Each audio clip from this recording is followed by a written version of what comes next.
नमस्कार दोस्तों, मेरे YouTube चैनल में आपका हार्दिक स्वागत है। तो दोस्तों, आज के इस वीडियो में हम द वर्ब के बारे में पढ़ने वाले हैं। मैंने आपके लिए पिछले 2 लेक्चरों में नाउन और प्रोनाउन के बारे में बात की है। अगर आपने वो वीडियो नहीं देखे हैं अभी तक तो मेरे डिस्क्रिप्शन में जाके देख सकते हैं, लिंक आपके सामने दिए हुए हैं। तो आज हम वर्ब के बारे में पढ़ेंगे। तो सबसे पहले वर्ब की डेफिनेशन देख लेते हैं। तो a word that denotes an action, एक जो वर्ड होता है जो एक्शन को इंगित करता है, जो एक्शन को व्यक्त करता है, एक्शन को बताता है, वो वर्ब कहलाता है। जैसे उदाहरण के लिए it, go, sleep, greet etcetera. Verb एक एक्शन होती है। वर्ब क्या होती है? एक एक्शन है, यानी वर्ब एक्शन को बताने का कार्य करती है। वर्ब को डिवाइड किया गया है 2 भागों में, मेन वर्ब और ऑक्सिलियरी वर्ब। मेन वर्ब और ऑक्सिलियरी वर्ब। मेन वर्ब को भी 2 भागों में विभाजित किया गया। वैसे वर्ब को 2 भागों में विभाजित कर दिया और फिर 2 भागों में मेन वर्ब को 2 भागों में विभाजित किया गया, ट्रांजिटिव और इंट्रांजिटिव। दूसरी है ऑक्सिलियरी वर्ब। इसको भी 2 भागों में विभाजित किया गया, प्राइमरी और मॉडल। प्राइमरी और मॉडल। जैसे मैं आपके सामने एक वाक्य लिख रहा हूँ, I am playing. I am playing, तो यहाँ पे जो एम लिखा हुआ है, एम लिखा हुआ ये वर्ब है। प्लेइंग, प्लेइंग भी वर्ब है, लेकिन ये जो एम लिखा हुआ है वो है प्राइमरी वर्ब, और जो प्लेइंग लिखा हुआ है वो मेन वर्ब है। ऑक्सिलियरी वर्ब है एम, और प्लेइंग लिखा हुआ है वो है मेन वर्ब। इसी प्रकार अगले सेंटेंस में भी यही लिखा हुआ है, आर यहाँ पे वर्ब है और रीडिंग भी यहाँ पे वर्ब है। तो आर है वो ऑक्सिलियरी वर्ब है और रीडिंग है वो मेन वर्ब है। तो इसी प्रकार जो आर है इसमें प्राइमरी वर्ब होती है, और जो रीडिंग है वो यहाँ पे मेन वर्ब। और इसके बारे में हम यहाँ पे अब पढ़ेंगे मेन वर्ब। मेन वर्ब है वो ट्रांजिटिव। ट्रांजिटिव वर्ब किसे कहते हैं? जिनके साथ में ऑब्जेक्ट प्रयुक्त हो। पहली बात तो जिनके साथ में ऑब्जेक्ट प्रयुक्त हो वो ट्रांजिटिव वर्ब कहलाती है। उसके बाद ट्रांजिटिव का अर्थ क्या होता है? ट्रांजिटिव का अर्थ होता है पासिंग ओवर, यानी वर्ब का एक्शन है वो कर्ता तक सीमित नहीं रहकर ऑब्जेक्ट पर चला जाता है। जो वर्ब का एक्शन है वो इधर कर्ता तक ही सीमित नहीं रहता, वो आगे ऑब्जेक्ट तक भी चला जाता है। जैसे अभी हम उदाहरण के रूप में देखेंगे, रमेश हिट्स अ बॉल। ये वर्ब है यहाँ पे। ये वर्ब, इसका प्रभाव इधर नहीं है, इसका इधर तक सीमित नहीं, इसका प्रभाव इधर भी सीमित है, इधर भी गया हुआ है। तो इसका मतलब ये कौन सी वर्ब हो गई? Transitive verb. अगला सेंटेंस है he rings the ball. He rings the bell. तो यहाँ पे इस रिंग्स वर्ब का प्रभाव इधर ही तक सीमित नहीं है, इसका प्रभाव इधर भी ऑब्जेक्ट पर भी है। तो इसका मतलब है कि ये जो ट्रांजिटिव वर्ब होती है इसका प्रभाव सब्जेक्ट पर ही नहीं पड़कर ऑब्जेक्ट पर भी पड़ता है, यानी इसका जो प्रभाव है वो ऑब्जेक्ट तक भी जाता है। आगे देखते हैं क्वेश्चन। इसका जो क्वेश्चन है वो किस प्रकार बनेगा? वाट और हुम का प्रयोग करने पर उत्तर प्राप्त होता है, वो कौन सी वर्ब होती है? ट्रांजिटिव वर्ब होती है। अब हम पढ़ेंगे इंट्रांजिटिव वर्ब के बारे में। तो इंट्रांजिटिव का परिभाषा देख लेते हैं। इंट्रांजिटिव वर्ब की परिभाषा, एक्शन है वो कर्ता तक सीमित रहता है, ऑब्जेक्ट पर पास ओवर नहीं होता। इंट्रांजिटिव में क्या होता है? एक्शन है वो कर्ता तक ही सीमित रहता है, वो ऑब्जेक्ट पर पास ओवर नहीं होता।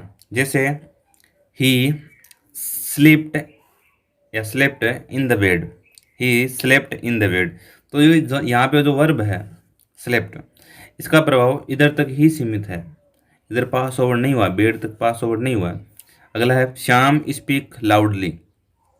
तो इस स्पीक्स का जो प्रभाव है वो इधर तक, शाम तक ही सीमित है, आगे पास ओवर नहीं हुआ। इसका मतलब ये इंट्रांजिटिव वर्ब है।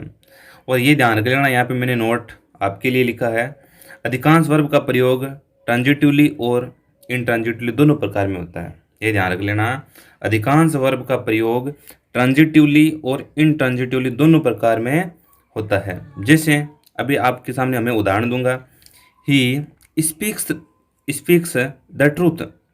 He speaks the truth. तो इसका मतलब यहाँ पे जो स्पीक्स है इसका प्रभाव इधर भी पड़ रहा है और इधर भी पड़ रहा है। इसका मतलब ये कौन सी वर्ब हो गई? ये स्पीक्स है वो ट्रांजिटिवली हो गई। और इधर वापस देख लेते हैं, इसी का मैंने एक सेंटेंस और बनाया स्पीक्स को देखते हुए, ही स्पीक्स स्लोली। तो इस स्पीक्स का प्रभाव इधर इधर पड़ रहा है, ये पे, इधर आगे पास ओवर नहीं हो रहा है। इसका मतलब ये इंट्रांजिटिव वर्ब है। यानी कि हमें सेंटेंस को देख के पता लगाना है कि ये ट्रांजिटिवली है या इंट्रांजिटिवली। अगला वाक्य देखते हैं। The student rang the ball, rang the bell, sorry bell है यहाँ पे, the student rang the bell. तो यहाँ पे देखिए जो स्टूडेंट है और बेल को बजाते हैं, तो ये जो रैंग का प्रभाव इधर भी पड़ रहा है और इधर भी हो रहा है, यानी आगे पास ओवर हो रहा है। लेकिन इसमें आगे पास ओवर नहीं हो रहा, इधर सिर्फ और सिर्फ बेल पे प्रभाव पड़ रहा है। इसका मतलब कि ये जो वर्ब है इधर रैंग वो इंट्रांजिटिवली है और इधर है वो ट्रांजिटिवली है। आगे तीसरा सेंटेंस है ही फ्लाइज काइट्स, तो ही फ्लाइज काइट्स, तो इसका प्रभाव इधर भी है और इधर भी पास ओवर हो रहा है, इसका मतलब ये ट्रांजिटिवली है।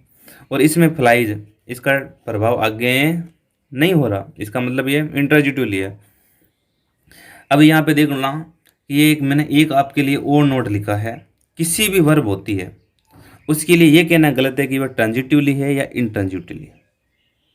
यानी किसी भी वर्ब है उसके लिए ये कहना ये गलत है। जैसे मान लो कोई वर्ब लिखी हुई है आपके सामने, स्पीक्स, मैं यहाँ पे लिख रहा हूँ स्पीक्स, मैं बोल दूँ आपको, पूछो कि ये ट्रांजिटिव है या इंट्रांजिटिव, तो आप ये नहीं बता सकते कि ये ट्रांजिटिव है या इंट्रांजिटिव। क्यों? क्योंकि मैंने यहाँ पे प्रयोग करके बताया है आपके सामने, इसका प्रयोग ट्रांजिटिव भी होता है और इंट्रांजिटिव भी होता है। तो इसलिए ये ध्यान रखना कि ये कहना चाहिए आपको, क्या कहना चाहिए कि वर्ब का प्रयोग ट्रांजिटिवली हुआ या इंट्रांजिटिवली, यानी सेंटेंस में आप वर्ब का प्रयोग किस प्रकार हुआ है ये देख के आपको पता लगाना है। पहले हमने वर्ब के फर्स्ट रूप मेन वर्ब के बारे में पढ़ा, अब हम ऑक्सिलियरी वर्ब के बारे में पढ़ेंगे। तो ऑक्सिलियरी वर्ब है, इसको भी दो भागों में विभाजित किया गया है। मैंने आपको पहले भी बताया, प्राइमरी ऑक्सिलियरी वर्ब और मॉडल ऑक्सिलियरी वर्ब। तो प्राइमरी वर्ब है, इसको भी तीन भागों में विभाजित किया गया। ये बिल्कुल सरल है, याद रहेगा आपको। प्राइमरी ऑक्सिलियरी वर्ब है, इसको तीन भागों में विभाजित किया गया है। वो कौन कौन से भाग? तो पहला भाग है वर्ब्स टू बी, यानी टू बी, इसके जो भाग है वो है इज, एम, आर और वाज, वर। जो इसके रूप है टू बी, बी के रूप है इज, एम, आर, वाज, वर। और फिर उसके बाद में हैव के रूप, तो हैव के रूप है हैव, हैज, हैड। उसके बाद है डू, डू के रूप है तो डू, डज, डिड। तो ध्यान रखना, ये कहने का मतलब है कि ये जो सारी भी यहाँ पे जो वर्ब्स लिखी हुई है वो सभी की सभी प्राइमरी ऑक्सिलियरी वर्ब है। इतना ध्यान रखना बस, आपको ये याद रखने की आवश्यकता नहीं है, इतना जरूर याद रख लेना। बी के रूप कौन कौन से हैं? बी के रूप है इज, एम, आर, और इनकी सेकंड फॉर्म ये यहाँ पे बनी हुई है। और वर्ब टू हैव के रूप, हैव के रूप कौन कौन से? हैव, हैज, हैड, ये याद रख लेना। यानी हैव और हैज तो है प्रेजेंट में और ये है पास्ट में। और टू डू, ये भी ध्यान रख लेना, डू, डज प्रेजेंट, और इधर ये चला गया पास्ट में। और जो मॉडल है, मॉडल ऑक्सिलियरी वर्ब है, ये वर्ब मूड को व्यक्त करते हैं। जो मॉडल ऑक्सिलियरी वर्ब है ये मूड को व्यक्त करते हैं। जैसे यहाँ पे मैं सिर्फ आपके सामने वो मॉडल वर्ब भी लिख रहा हूँ, मैं आपके सामने उदाहरण नहीं लिख रहा हूँ क्योंकि ये अभी बिगनिंग है। मैं आपके लिए एक एडवांस वीडियो बनाऊंगा जिसमें हम सब के बारे में बात करेंगे, जैसे can, could, must, may, might, should, would, shall, will, ought to, use to, etcetera.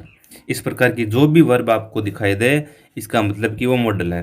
और दोस्तों मैं आपके लिए एक सेपरेट वीडियो बनाऊंगा जिसमें हम सिर्फ और सिर्फ मॉडल की बात करेंगे, प्राइमरी ऑक्सिलियरी वर्ब की बात करेंगे, और जो वर्ब हमने पहले पढ़ी, मेन वर्ब पढ़ी थी, उसके कितने पैटर्न होते हैं उनके बारे में बात करेंगे। हम एक अच्छा सा सेपरेट वीडियो बनाएंगे। तो आज के इस वीडियो में इतना ही, और मेरे चैनल को लाइक कीजिए, सब्सक्राइब कीजिए, और इस वीडियो को ज़्यादा से ज़्यादा अपने दोस्तों के साथ में शेयर कीजिए ताकि उनको भी पार्ट ऑफ स्पीच के बेसिक नॉलेज के बारे में पता लगे। जय हिंद, जय भारत।